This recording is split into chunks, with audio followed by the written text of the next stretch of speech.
चलिए, ये जो चैप्टर देख रहे हैं ध्वनि पाठ 8वां क्लास का है और इसमें मुख्य रूप से जिसके बारे में पढ़ना है वो है आवृत्ति पहला, दूसरा है आवर्तकाल, तीसरा तरंग जिसको लहरी बोलते हैं और उसमें तरंग के कुछ प्रकार हैं, अनुदैर्घ्य तरंग, प्राश्रय तरंग, अवश्रय तरंग, अनुप्रस्थ तरंग और श्रव्य तरंग।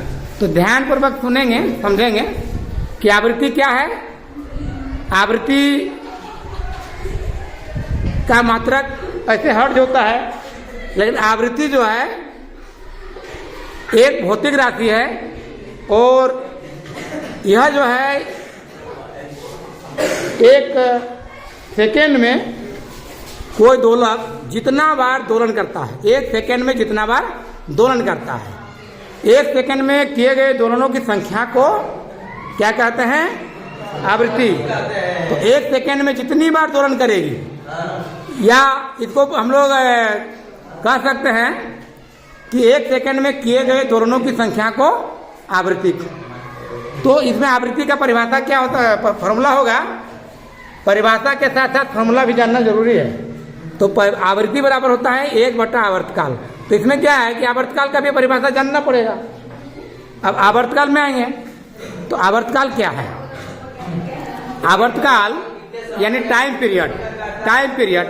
तो आवर्तकाल जिसमें हम एक पढ़ सकते हैं, ये जान सकते हैं कि एक पूरा दोलन, एक पूर्ण दोलन पूरा करने में जितना समय लगता है, चाहे 1 घंटा लगे, चाहे 1 सेकंड लगे, चाहे 10 मिनट, जितना लगेगा, जितना भी टाइम लगेगा एक पूर्ण दोलन पूरा करने में।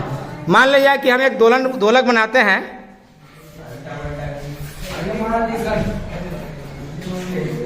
ये मान लीजिए कि दोलन सिस्टम बनाया गया है।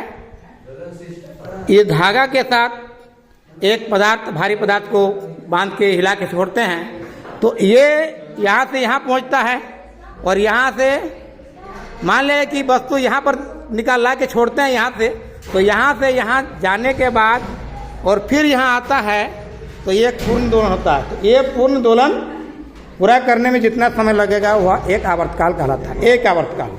चलिए, सब आवर्तकाल बराबर फॉर्मूला 1/, आवृत्ति, यानी आवृत्ति और आवर्तकाल में एक दूसरे से व्युत्क्रम का संबंध है। यदि आवृत्ति 10 हर्ट्ज हो, 10 HZ हो, तो आवर्तकाल ज्ञात करने आता है। मान लीजिए कि आवृत्ति बराबर F बराबर मान लीजिए कि 10 हर्ट्ज है, तो टाइम पीरियड कितना हो जाएगा, 1/10। 1/10 निकालना आएगा तो इसमें कितना आंसर आ जाएगा, 0.1। 0.1 के बाद 0 भी दे सकता है, इतना सेकेंड हो जाएगा। यदि सेकेंड में ये SI मात्रक में है तो फ्रीक्वेंसी 10 हर्ट्ज होगा तो टाइम पीरियड ऐसे निकालेंगे। ये मैथ आता है बनाने के लिए, तो आप लोग 16 तारीख की परीक्षा है और उसमें बहुत इंपॉर्टेंट है, इसलिए आप लोग जब बहुत अच्छी तरह से तैयारी कर लीजिए। यहाँ 10 सेकंड की जगह में 0.5 भी हो सकता है, और तो 0.5 यहाँ देंगे तो कितना आंसर आ जाएगा। तो आप गणित तो अच्छी तरह से जानते हैं, डिवाइडिंग का हल करने के लिए वो आप हल कर लेंगे, आवृत्ति और आवर्तकाल ज्ञात करने। तो चलिए आगे बढ़ते हैं। अब आता है तरंग के बारे में। तो तरंग क्या है, तरंग एक प्रकार का विक्षोभ है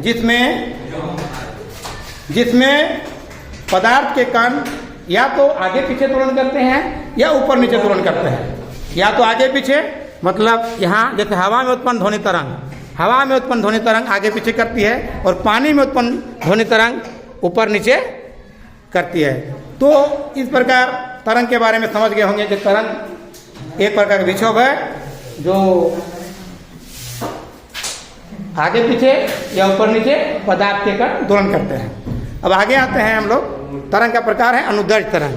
तो अनुदैर्घ्य तरंग में क्या होता है, पदार्थ के कण आगे पीछे दोलन करते हैं, पदार्थ के कण आगे पीछे दोलन करते हैं।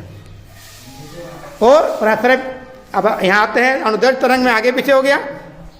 अब आते हैं आगे अनुप्रस्थ तरंग। अनुप्रस्थ तरंग क्या है, पदार्थ के कण ऊपर नीचे दोलन करते हैं। जैसे पानी में हवा के छोड़ के यदि पानी में जाएंगे तो पानी में अनुप्रस्थ तरंग देखने को मिलेगी। उसके बाद हम आते हैं प्राश्रय तरंग। प्राश्रय तरंग का ही एक प्रकार है जिसमें कण कानों का जो आवाज है बहुत तीव्र गति रहता है, जिसमें 20,000 हर्ट्ज से ऊपर की ध्वनि तरंगे होती है। प्रासरिक तरंग में क्या होती है? 20,000 HZ से ऊपर की ध्वनि तरंग होती है। यानी प्रासरिक तरंग किसे कहते हैं? 20,000 हर्ट्ज से ऊपर की ध्वनि तरंग को प्रासरिक तरंग कहते हैं। ठीक, अब आगे बढ़ते हैं। प्रासरिक तरंग के बाद अवसरिक तरंग। तो अवसरिक तरंग में क्या होता है? इसमें 20 HZ यानी 20 हर्ट्ज से नीचे की ध्वनि तरंग को अवसरिक तरंग कह सकते हैं। यहाँ प्रासरिक और अवसरिक दोनों ध्वनि तरंगों को मनुष्य के कान नहीं सुन सकती है, यानी बहुत ज्यादा है और बहुत कम भी है। तो चलिए आगे बढ़ते हैं। एक बचा हुआ है श्रैव तरंग। अब ये श्रैव तरंग क्या होता है? श्रैव तरंग जो 20 HZ और 20,000 HZ के बीच की ध्वनि तरंग होती है, यानी ऐसी ध्वनि को मनुष्य के कान, हमारी कान सुन सकती है, ये श्रैव तरंग है। तो आप लोग समझ गए होंगे।